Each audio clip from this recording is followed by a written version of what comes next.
성도 여러분 안녕하십니까? 오늘 세상에 어려운 모든 것들을 다 극복하고 귀한 안식일에 하나님의 성전에서 여러분들을 뵙게 되게 된 것 너무 감사를 드리고, 여러분 삶을 이기게 해주신 하나님께 감사드립니다. 그리고 여러분 오늘 하늘 정원에서 예수님과 걷고 싶어요. 다른 이야기보다도 그 찬미 구절이 제 귀에 이렇게 잘 들렸습니다. 여러분 모두가 다 하늘 정원에서 예수님과 함께 걷는 그런 좋은 삶이 되기를 이 시간에 주님의 이름으로 축복합니다.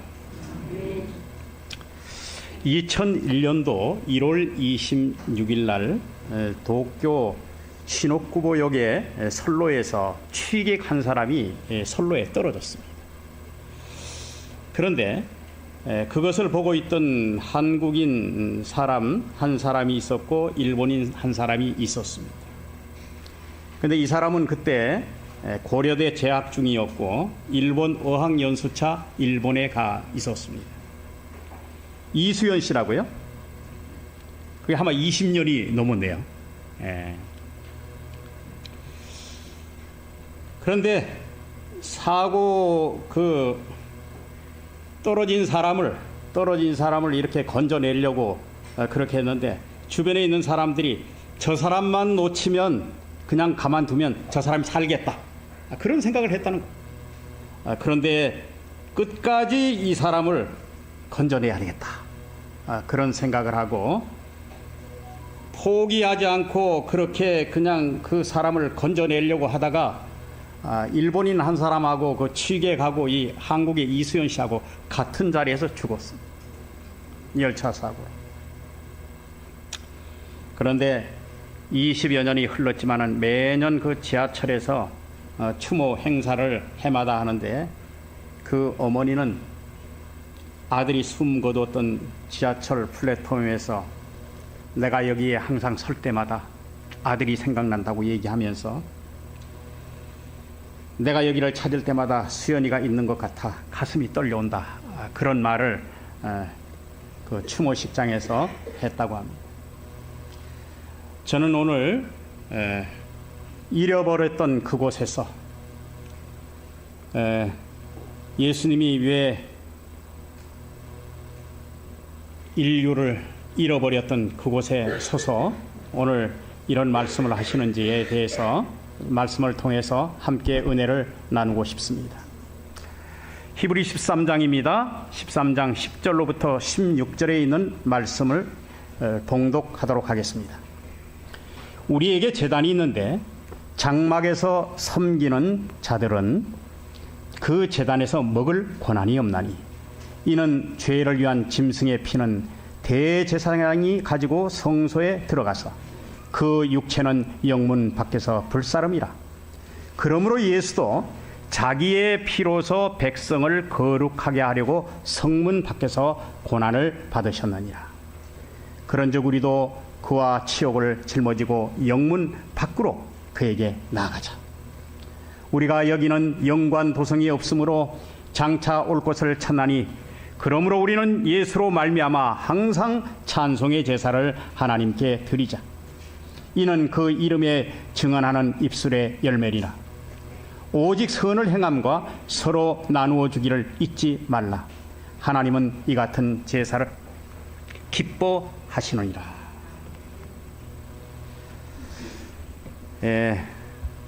한 주일 동안 계속 저는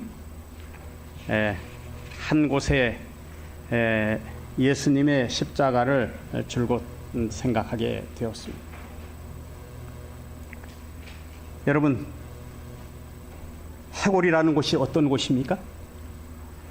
해골. 여러분 혹시 해골이라는 말 들어보셨습니까? 골고다라는 그 말을 다른 말로 해골이라 그렇게 했는데, 왜 그곳에 예수님이 버려져야 했을까? 왜 그곳에서 못이 박혀야 했을까? 그렇게 그 해골이라는 곳에서 죽음을 맞이했어야 했을까? 상당한 의문이 들었고, 그 다음에 말씀을 가지고 계속 깊이 생각을 하다가 답을 찾게 된 것입니다. 이 해골이라는 곳은 예루살렘 성 밖의 언덕의 이름입니다. 시체를 파묻지 않고 버려두는 곳이라 해골이 많다고 해서 해골이라 불렸다기도 하고, 지형이 해골 모양처럼 생긴 곳이라 그래서 해골이라고 불렀다고 합니다. 지금 여러분들이 그 성지순례를 가면 성묘교회라고 하는 그 교회가 위치한 곳이 바로 해골인 곳입니다. 그런데 여기서 조금 전에 히브리 13장 12절에 읽었는데, 그리스도께서는 자기 피로서 그 백성을 거룩하게 하려고 성문 밖에서 고난을 받으셨다.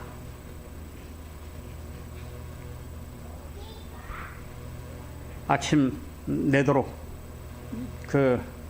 이 주제를 가지고 묵상을 하고, 하나님께서 왜 예수님을 성문 밖에서 고난 받게 하셨을까? 여러분, 성문 밖은 어떤 곳이냐? 성문 밖은요, 버려짐의 장소입니다. 그리고 배척받은 장소입니다. 그리고 소외됨의 장소입니다. 주류들이 모여 있는 곳이 아닙니다. 방황과 고통의 장소이기도 합니다. 모든 것을 잃어버린 상실의 장소이기도 합니다. 그리움과 후회가 앞서는 그런 장소이기도 합니다. 창세기, 여러분들 찾지는 않겠지만 처음으로 돌아가면 하나님께서 아담을 잃어버린 곳이 에덴 동산이었습니다. 죄를 진 이 부부를 에덴 동산에서 내보낼 때 하나님께서 그들을 내보내면서 어떤 마음이 드셨는지를 여러분 기억해 보시길 바랍니다. 내가 만약에 정성을 다해서 정말 사랑하는 아들을 함께 살지 못하고 내어보내는 그 부모의 심정을 한번 생각해 보시길 바랍니다. 아담 하와를 죄를 짓고 하나님과 같이 살 수 없는 지경에 이르렀습니다. 하나님이 그냥 함께 살 수 없게 되어 있습니다. 왜냐하면 죄를 짓는 사람이 에덴 동산에서 불사의 몸을 가진다면 여러분 어떻게 되겠어? 그건 안 되잖아요. 영원히 영생하는 그 생명나무 열매를 따먹고 죄진 사람이 말이에요, 죽지도 않고 영원히 산다고 하는 것은 그건 있을 수 없는 일이잖아요. 그래서 하나님께서 그들 부부를 에덴 동산에서 내어보낸 것입니다. 내어보내면서 하나님의 마음은 어떤 마음이었는가 하면, 이들을 내보내면서 날씨의 변화가 올 것을 예상해서 양을 잡아서 그 양 가죽으로 옷을 해 입히고, 그리고 그들을 내보내면서 이들이 앞으로 살아갈 이 험한 세상에 대해서 하나님은 정말 깊은 고민을 하게 되는 것입니다. 그래서 예수님께서 돌아가시면서 인류의 시조가 버림받았던 그 장소, 그리고 중범죄자들과 살인범들이 죽는 그 장소, 저주받은 그 장소에서 하나님의 아들이 십자가에 달리신 것입니다. 그리고 온 몸에 그런 취급과 그런 저주를 받아가면서 우리 죄를 대속하신 것입니다. 그 자리는 가치 없는 자들을 위해서 자신을 버리는 그런 장소였습니다. 흉악한 범죄자들과 같은 대우를 받으면서 학대를 받는 그런 자리였습니다. 하나님과 아들 예수 그리스도를 통해서 하나님과 화목을 부르는 그런 자리였습니다. 그래서 주님은 예전에 우리 짧은 세대가 아니라 인류의 가장 먼저 난 그 사람들과 헤어졌던 작별의 장소에서 예수님이 그렇게 십자가에 달려 돌아가신 것입니다. 오늘 그 십자가를 통해서 예수님이 보여줬던 그 놀라운 사실에 대해서 몇몇 사람들을 좀 보고자 합니다. 여러분, 바라바라고 아십니까? 바라바. 이 사람은 밀란을 일으키고 그 와중에 사람을 죽인 살인자였습니다. 그래서 살인까지 해서 아주 흉악한 범죄인으로 투옥된 죄수입니다. 요한은 바라바를 뭐라고 기록한가 하면 강도라고 그랬습니다. 유대인의 전통 관습 중에 죄인 하나를 석방하는 그런 관습이 있었는데, 빌라도는 이 관습을 쫓아서 예수를 석방하려고 대제사장들과 유대인들이, 군중들이 이렇게 와서 그 얘기를 할 때 예수를 풀어주려고 했습니다. 그러나 모두 함께 움직이는 그런 거대한 이런 음모를 거절하지 못했습니다. 그래서 예수님께서는 예수님 대신에 바라바를 풀어주기로 그렇게 한 것입니다. 예수께서 죄가 없으신 것을 빌라도는 잘 알았습니다. 그래서 예수님을 풀어주려고 했지만은 군중들의 만족을 위해서 그는 어떤 선택을 했는가 하면 예수 대신에 바라바를 석방하게 됐습니다. 그래서 여러분, 바라바, 어떤 마태복음 헬라 사본 가운데 데오토시온 역에는 이 바라바의 이름이 원래 바라바 예수라고 그렇게 표시했다고 합니다. 그가 어느 날 이렇게 죄를 지고 내일이면 죽을 그 아침에 감옥 문이 열리면서 내가 이제 죽을 수밖에 없구나, 그런 생각을 하고 철장 문이 열리는 그곳을 향해서 있는데 다급하게 소리를 지르는 것입니다. 여보게, 바라바 나오게. 이제는 내가 죽는구나, 그런 마음이 아주 가슴 속에 있었는데, 너 석방이야. 너 대신 예수라는 사람이 대신 십자가에 달려 돌아가시게 됐어. 그는 예수님 대신에, 자기 대신에 예수님이 그 자리에 달려 돌아가신다는 걸 알고 구제받는 것에 대해서 기뻐하는 마음이 있었지만, 얼마나 그가 후에 그의 삶을 이렇게 돌이켜보면 이 바라바라는 사람은 끝내 예수님을 받아들였다고 합니다. 전승에 의하면 그런 내용들이 나오고 있습니다. 그런데 예수님께서 그렇게 한 사람의 생명을 위해서 그 사람이 죽어야 할 자리에 가서 예수님이 대신 그 일을 당하신 것입니다. 또 한 사람이 있습니다. 여러분, 대신 십자가를 진 시몬 아시지 않습니까? 시몬은 아무도 그때 예수님 주위에 예수님을 누구라도 동정하는 사람이 아무도 없었습니다. 여기에 보면 예언의 신 가운데는 분명히 그렇게 얘기했습니다. 아무도 예수님에게 동정하는 눈길을 보여주는 사람도 없었어요. 예수님은 그때 성만찬이 끝나고 제자들과 헤어지면서 아무것도 잡수지 못한 채 그날 밤에 그냥 자기 자신이 가지고 있는 아무것도 물도 한 모금 못 마신 그런 상태에서 엄청난 영적 투쟁을 했습니다. 그것이 뭔가 하면 사단이 주는 그런 시험이었습니다. 사단의 대리자들과 엄청난 기도로 씨름하면서 그렇게 고뇌하시고 그런 투쟁의 밤을 보냈습니다. 그리고 자기를 따라다니던 3년 반 동안 따라다니던 제자들은 예수님 앞에서 도망가기 시작하는 것입니다. 그 광경을 예수님은 잘 보셨습니다. 여러분, 유대인들의 재판은 날이 밝을 때 시작하지만은 이 모든 것이 탄로 날까봐 언제 시작했습니까? 이런 새벽에 한밤중에 그렇게 제일 먼저 안나스에게 끌고 가고, 그 다음에 가야바에게 끌고 가고, 그리고 또 빌라도에게 보내지고, 빌라도는 또 헤롯에게 보내고, 헤롯은 다시 빌라도에게 보내고. 여러분, 그날 아침은 예수님이 요즘으로 말하면 조리돌림을 당한 그런 아침이었어요.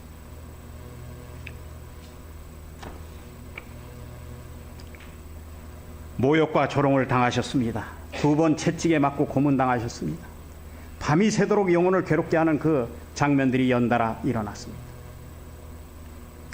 여러분, 그 성지순례를 가면 예수님이 이렇게 멈춰 섰던 곳 14곳이 있습니다. 한 곳에 가서 예수님이 어떤 일을 하면 그곳에 그 예수님의 어떤 그런 모습을 기려서 그곳에 이렇게 표시를 해놓고, 또 한 곳에 가면 그렇게 해놓고, 그렇게 된 곳이 14곳입니다.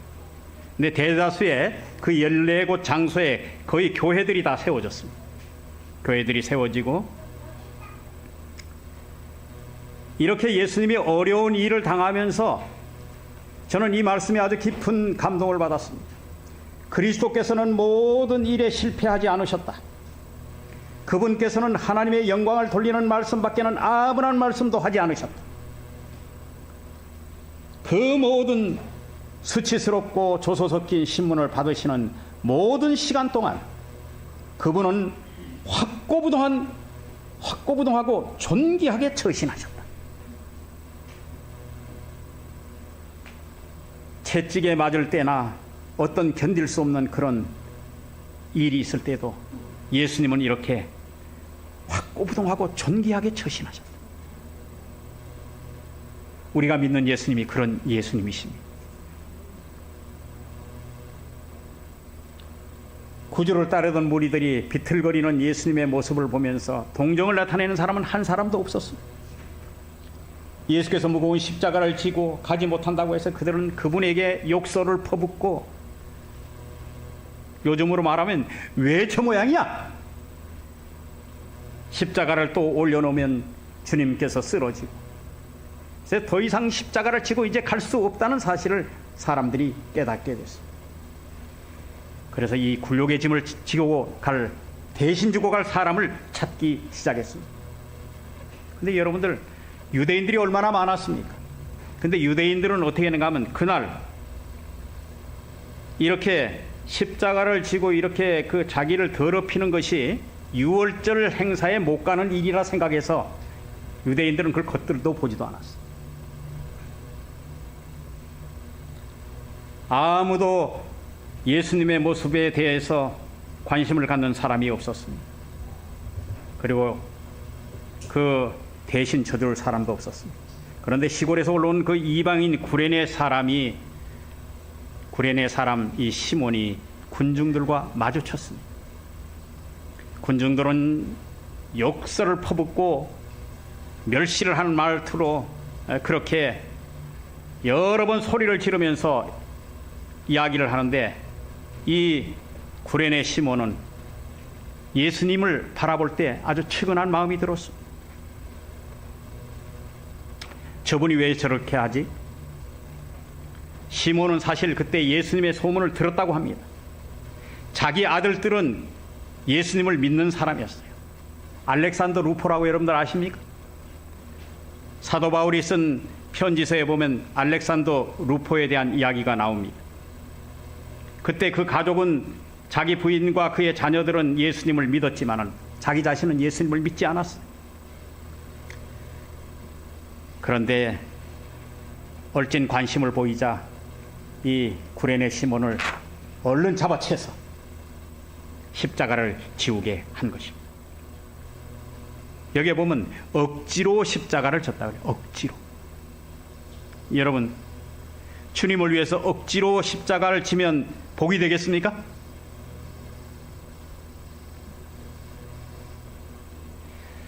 그 자신이 예수님의 제자는 아니었다. 갈바리까지 십자가를 지고 간 것이 시몬에게는 큰 축복이 되었다. 그는 그때 이후로 그 같은 섭리로 항상 감사하게 여겼다. 그것은 그로 하여금 자진해서 그리스도의 십자가를 지게 하였고 항상 즐거움으로 그 십자가 아래 서게 하였다. 여러분, 억지로라도 주님의 십자가를 지시기 바랍니다. 억지로라도. 복이 되겠습니까? 복이 되겠습니다.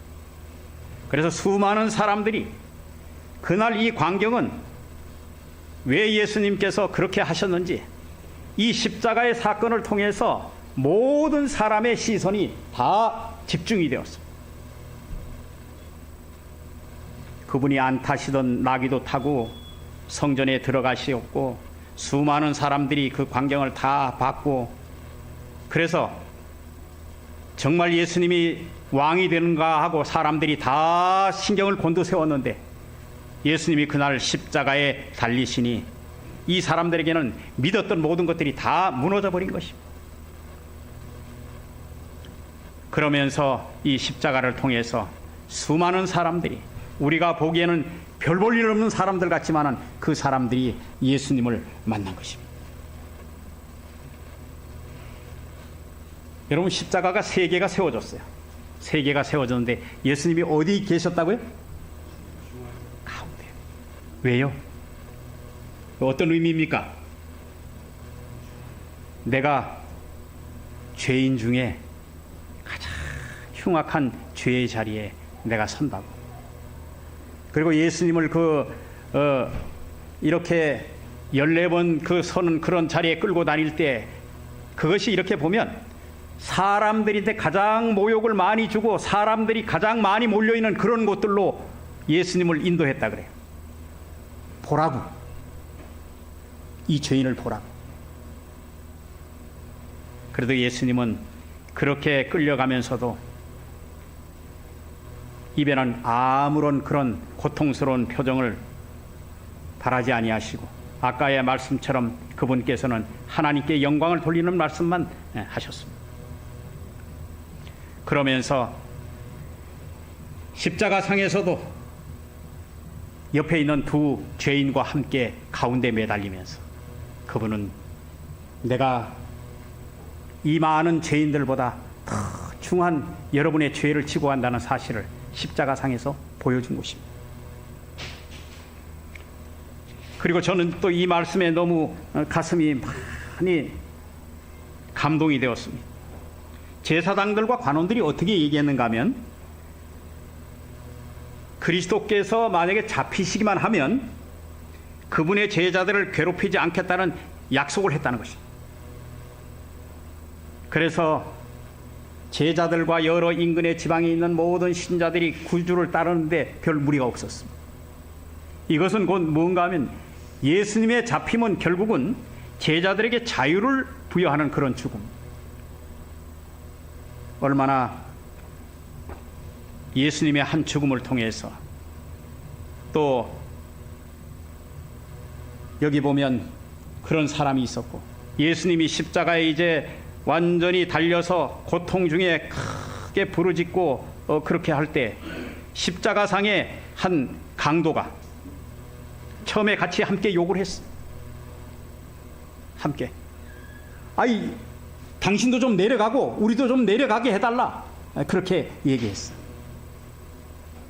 그런데 그 중에 한 사람은 아주 심각하게 예수님을 조롱하고 하나님의 아들이거든 당신도 좀 내려가고 우리도 좀 내려가게 해달라는 그런 얘기를 하면서 예수님에게 그런 공격의 말을 했지만 한 사람은 가만히 보니까 예수님이 대처하는 그 모습이 정말 너무 다른 거예요. 너무 다른 거예요. 그래서 그는 예수님에게 고백을 합니다. 예수님, 하나님의 낙원에 이를 때 나를 기억해달라. 여러분, 예수님이 십자가에 달리실 때 이런 영혼의 열매들이 주렁주렁 열리는 걸 보시잖아요. 그래서 그 사람도 예수님께서 아주 정말 축복의 말씀으로 내가 오늘 나와 함께 낙원에 있으리라 그런 확답을 줬습니다. 예수님이 이제 운명하기 직전이었습니다. 십자가에 드디어 못을 받고 많은 사람들이 조롱하고 수많은 사람들이 거기에서 야유를 퍼붓고 할 때, 이분이야말로 정말 하나님의 아들이 맞다, 그렇게 생각하는 한 사람이 있었는데 로마의 백부장이었습니다. 정말 이 예수님이 얼마나 이렇게 위대한 분인지 그는 깨닫게 됐어요. 정말 하나님의 아들이로다, 그렇게 고백했습니다. 예수님의 십자가를 통해서 그렇게 고백한 것입니다. 그래서 어떤 분은 얘기할 때에 십자가 아래서 3명의 사람이 이렇게 드러났는데, 그 사람이 누군가 하면 구레네 시몬은 아프리카에 있는 사람들을 표상하고, 그 다음에 함께 그 십자가에 달렸던 사람은 유대인들 중에 그래서 이 아시아인을 대표하고, 또 로마의 백부장은 유럽인을 대표한다. 그래서 그 말씀을 읽으면서 참 공감이 가기도 하고, 특별하게 하나님의 말씀을 받다는 생각이 들었습니다. 여러분, 예수님이 이렇게 십자가에 달리시면서 많은 부분에 그렇게 해서 이 여러 사람이 하늘의 빛을 발견하도록 그렇게 했습니다. 저는 자랑이 아니라 예수님의 십자가를 조금 억지로라도 지고 싶은 마음이 있습니다. 제가 한 4주 한 5주 가까이 되죠. 사슴의 동산 바이블 컨퍼런스에 가서 교육을 받고 난 뒤에 교회에서 그때 제가 결심하기로 어떤 결심을 했는가 하면, 하나님, 제가 하나님의 성전에 새벽 5시면 불을 켜는 하나님의 종이 되게 해주십시오. 그리고 이 불빛으로 말미암아 혹시 세상 가운데서 이 교회에서 이 불빛을 보고 사람들 중에 하나님을 발견하는 사람이 있도록 그렇게 해주십시오. 그렇게 기도를 하고, 요즘에 아침마다 새벽에 와서 불을 켜고 그 기도의 시간을 보내고 있습니다. 너무 감사한 겁니다. 우리 한민호 목사님이 그 기도의 시간을 40분 가지라 그랬는데, 40분 동안이 처음에는 참 얼마나 어려운지 몰라요. 눈을 좀 떠보면 20 몇 분, 또 눈을 떠보면 37분, 그렇게 기도의 시간을 갖다가 계속적으로 그렇게 하다가 보니까 요즘에는 시간이 언제 간지 모르겠어. 언제가. 우선 장로님들, 아프신 분들을 위해서 기도하고, 연약한 분들, 또 이런 분들을 위해서 기도하고, 또 기도를 필요로 하는 분들에게 아침에 그렇게 간구하고, 그렇게 한 이 아침 시간이 아주 얼마나 복된지. 여러분, 이렇게 하면서 매일매일 같이 우리가 하나님 앞에 굴복되어지는 이런 삶이 되어야 우리는 구원을 얻게 되는 것입니다.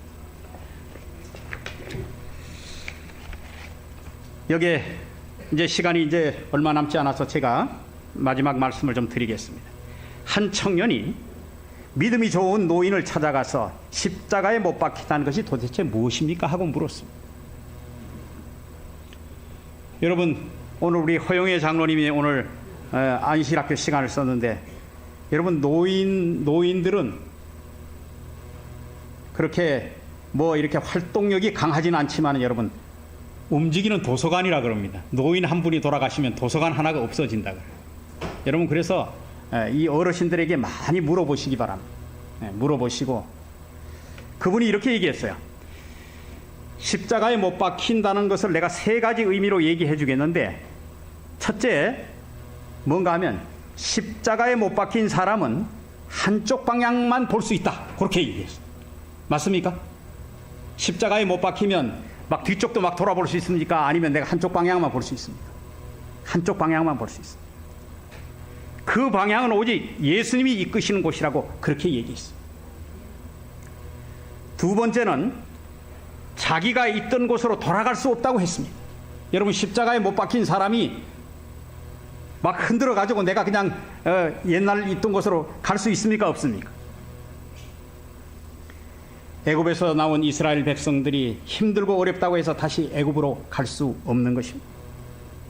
여러분, 예수님을 믿고 살아가는 성도님들은 세상에서 유턴하는 것은 안 됩니다. 절대 여러분, 예수님을 믿고 자기 자신을 십자가에 못 박은 사람은 세상으로 유턴할 수 없습니다. 세 번째는 십자가에 못 박힌 사람이 가질 수 있는 것은 자기 자신의 계획이라고 했습니다. 여러분, 십자가에 못 박힌 사람은 자기 자신의 계획을 세울 수가 없어요. 내 마음대로 어떤 일을 하겠다고 할 수가 없어요. 십자가에 못 박힌 사람은 오직 주님의 뜻을 따라 살아야 합니다. 제 뜻이 아니라 오직 주님의 영광을 위해서 살아가기로 결심한 사람들이 십자가에 못 박힌 사람들입니다. 여러분들의 삶을 주님 앞에 그렇게 보내게 되시길 바랍니다. 제가 이 감농사를 하시는 분한테 찾아가서 감밭에서 그분에게 접붙이는 그 설교를 한번 들은 적이 있습니다. 얼마 전입니다. 제가 성지순례를 가서 그분에게 그런 설교를 들었는데 그때 얼마나 감동이 되든지 또 한 번 하라 그랬어요.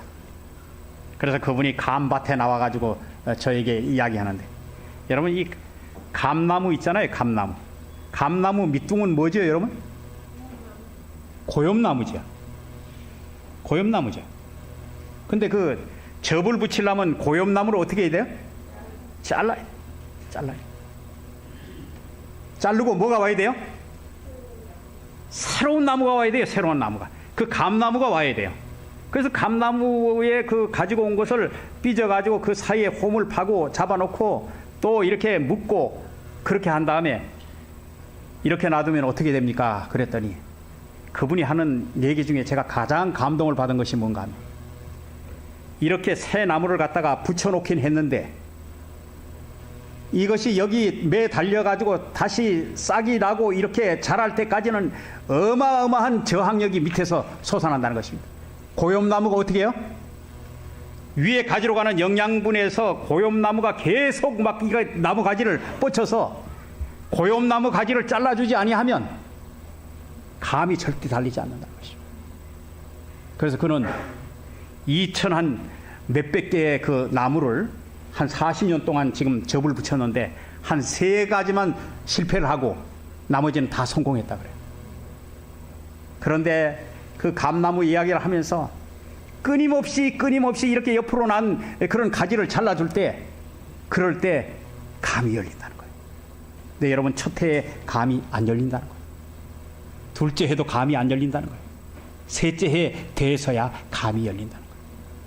그 이야기를 하면서 우리 그리스도인들이 여러분들 보면 자꾸 어떤 결과를 이렇게 자꾸 도출하려고 하는데, 내가 예수를 믿긴 믿었는데 왜 이렇게 내 몸에 변화가 없을까? 예수님을 받아들이는 이런 진전이 없을까? 그렇게 고민하지 마시기 바랍니다. 1년 동안 여러분 접을 붙여놔도 열매가 없거든요. 예수님께 접은 붙이긴 붙여줬는데 열매가 없어요. 그렇다고 해서 그게 예수님이 접붙인 그 감나무가 아닌 것이 아닙니다. 감나무잖아요. 어린 상태의 감나무잖아요. 그래서 여러분, 그건 나름대로의 완전한 감나무입니다. 열매는 없는 감나무지만. 그래서 여러분, 이 교회 안에서 자꾸 우리 재림 교인들이 완전론 자꾸 이렇게 얘기해서 수많은 재림 교인들이 어려움을 당하는데, 여러분 그렇게 하지 마시길 바랍니다. 1년차 감나무는 1년차대로 완전한 것입니다. 우리가 예수 그리스도를 받아들이고 아는 것만큼 내가 살아가면 그것이 하나님 앞에 완전입니다. 2년 차이도 그렇습니다. 2년 차이도 열매는 없지만 또 그렇게 살아가면 내가 아는 것만큼, 하나님께서 나에게 진리를 주신 것만큼 그걸 받아들이는 것이 여러분 완전입니다. 셋째 해에 대해서 감이 열리고 그 다음에 이제 완전한 그 감나무가 된다 그러면, 여러분 우리가 매일같이 이렇게 예수님을 향해서 성숙한 단계를 밟아 가다가 보면 우리가 어떻게 되는가 하면 변화되는 것입니다. 사랑하는 여러분들, 오늘 그리스도의 십자가 밑에 우리가 서면서 예수님의 십자가를 다시 한번 생각하고 그분께서 잃어버렸던 자녀를 찾기 위해서 다시 찾아간 그 버려진 그 장소, 그곳에서 예수님이 희생을 당하셨습니다. 그리고 모욕을 받고 온 인류를 다시 몸으로 사랑한다는 것을 십자가에서 보여준 것입니다. 그 사랑에 감사하고 또 일주일 생애를 여러분들 승리하는 삶을 살게 되기를 주님의 이름으로 축복합니다.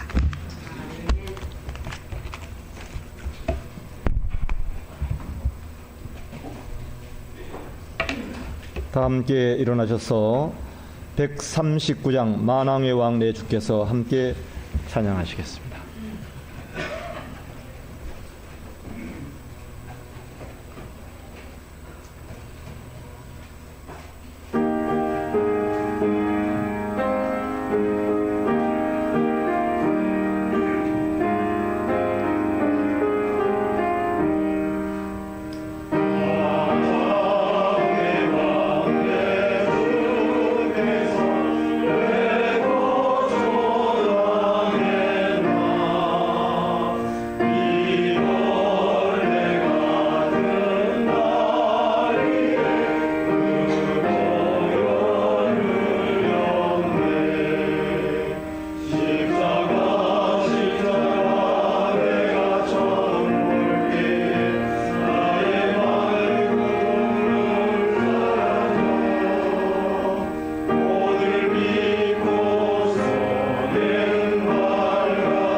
사랑의 아버지 하나님, 인류의 시조를 잃어버렸던 그 장소에 주님께서 다시 찾으셔서 죄악된 이 인류의 모든 사람들을 비난을 받아가면서 사랑한다는 증표로 예수님께서 십자가를 지셨습니다. 우리는 그 십자가의 군병이 되기를 원합니다. 우리의 자신들을 이제 하나님께 드리고 찬미의 제사를 하나님께 드리고 또한 우리의 생활의 모든 활동을 통해서 하나님께 영광을 돌리기를 원합니다. 아버지 하나님, 기독교에 속한 모든 성도들의 삶을 축복해 주시고 이끌어 주셔서 우리가 예수님을 증거하는 삶을 살게 도와주시옵소서. 우리의 모든 일로 인해서 하나님 영광 받아 주시옵시고 우리가 주님의 십자가를 잊지 않는 백성이 되게 해 주셔서 끝까지 예수님 앞에서 승리하는 삶을 살도록 이끌어 주옵소서. 일주일의 삶을 또 주님께 의탁드립니다. 주님께서 저희들을 취하셔서 이끌어 주시고 죄악 가운데 버려지지 않도록 우리를 다시 붙잡아서 주님 앞에 세우시고 또 주님의 인도함을 받는 저희 모두가 되도록 이끌어 주옵소서. 이제는 하나님 아버지의 놀라운 사랑과 예수 그리스도의 은혜와 성령의 교통하심이 이 규례교회에 속한 모든 성도들 개인에게 함께 해주시기를 예수님의 이름으로 기도드립니다. 아멘.